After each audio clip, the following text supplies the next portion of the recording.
Opération Grand Ménage, réforme du secteur des déchets. À cela s'ajoute la Semaine nationale de la propriété, SNP, qui se tient chaque année du 1er au 6 août.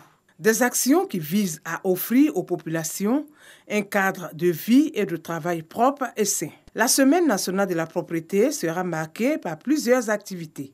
Des programmes de sensibilisation et des opérations de propriété seront menés du 2 au 6 août sur toute l'étendue du territoire national. Il y aura une caravane de sensibilisation qui va sillonner les communes d'Altekoubé, de Koumassi et de Port-Boué et qui marquera des arrêts pour initier des jeux interactifs sur la salubrité. Il sera également organisé des actions citoyennes de propriété dans les marchés, dans les gares routières et dans les espaces publics. La célébration officielle de la Semaine nationale de la propriété aura lieu le jeudi 5 août prochain dans la commune d'Altekoubé.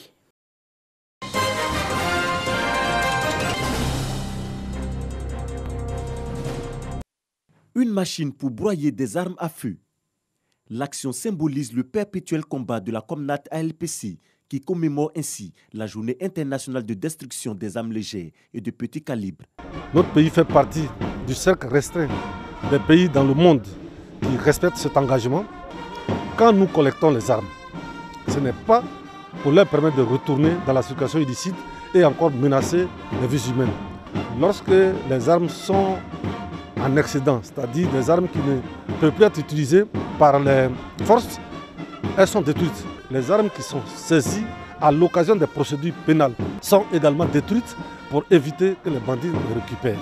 Destruction des armes illégales. Le geste de la Comnat ALPC est bien apprécié par les partenaires au développement et les organisations de la société civile. Notre pays a beaucoup plus besoin aujourd'hui de paix et de sécurité et il est bon que les armes qui sont détenues illégalement soient déposées.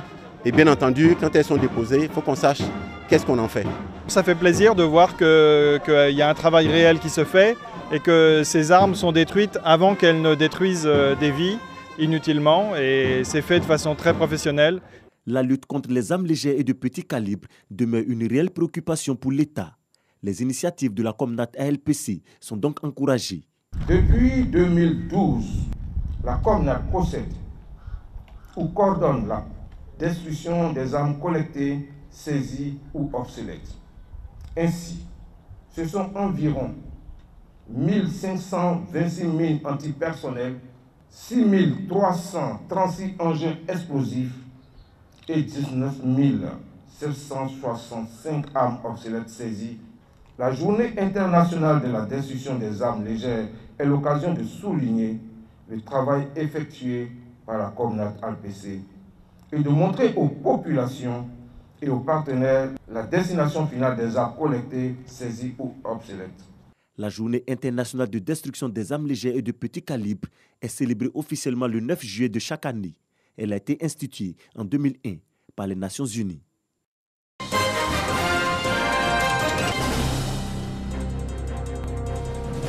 Vous avez ouvert les travaux de la 23e édition du week-end des Ebony. Prix Ebony 2021, la 23e édition est lancée. L'information donnée par le directeur général du port autonome d'Abidjan ce jeudi 29 juin au cours de cette cérémonie à la Maison de la Presse dans la commune du Plateau.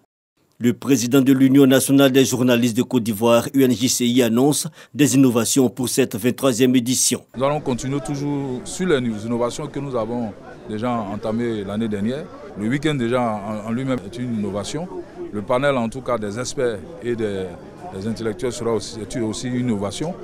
En plus de cela, il y aura par exemple un prix sectoriel pour la cohésion nationale et la réconciliation nationale. Nous allons changer le lieu de discussion, une visite à la résidence du père fondateur, une visite aussi dans ses plantations. Thème retenu pour la 23e édition du week-end des Ebony, journalisme et fake news, défis ou défiance.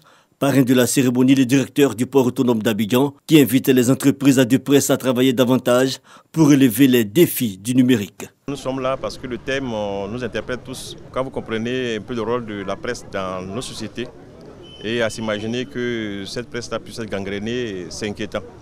C'est inquiétant, c'est donc bon que tous ensemble et avec d'autres personnes, nous travaillons à ce que le milieu soit assaini, soit mieux structuré pour que ce que les gens reçoivent comme information soit vrai. Les fake news aujourd'hui, c'est vraiment une véritable gangrène. La 23e nuit de la communication récompense chaque année les meilleurs journalistes ivoiriens.